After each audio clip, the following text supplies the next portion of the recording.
Guys, ఒక documentary Rajamouli గారిని emotional గా ఫీల్ అయ్యేలా చేసింది. త్రిబుల్ మూవీ వచ్చి చాలా రోజులు అవుతుంది. రీసెంట్ గా వచ్చిన డాక్యుమెంటరీ కొంచెం ఎమోషనల్ చేసిందంట గైస్. ఎస్ఎస్ రాజమౌళి గారు ట్విట్టర్ లో ట్వీట్ చేశాడు. 20 టీబీ డేటా నుండి సరైన మెటీరియల్ ను తీసుకున్నందుకు వర్కర్స్ ను మెచ్చుకున్నాడు. ఎడిటర్ శిరీష వంశీలను మెచ్చుకున్నాడు. ఈ టీం వల్ల నాకు చాలా గర్వంగా ఉంది. వీళ్ళెక్కడ కూడా తగ్గకుండా ఇలాగే ముందుకు వెళ్ళిపోవాలి అని ఎమోషనల్ గా ఆనందంతో ట్వీట్ చేశాడు. రాజమౌళి గారు త్రిబుల్ బిహైండ్ సీన్స్ వీటన్నిటిని కలిపి డాక్యుమెంటరీగా రూపొందించి ఓటీటీ ప్లాట్ఫామ్ లో రిలీజ్ చేశారు. త్రిబుల్ సినిమా భారతదేశంలోనే కాకుండా ప్రపంచవ్యాప్తంగా తెలుగు సినిమాలకు మంచి పేరు తెచ్చిపెట్టింది.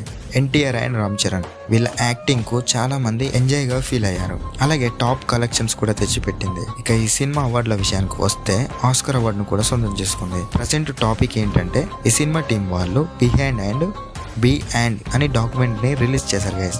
ఒకవేళ మీరు ఆ డాక్యుమెంట్ని చూడకపోతే ఓటీటీ ప్లాట్ఫామ్లో ఉంది, చూడాలనుకున్న వారు చూడొచ్చు గైస్.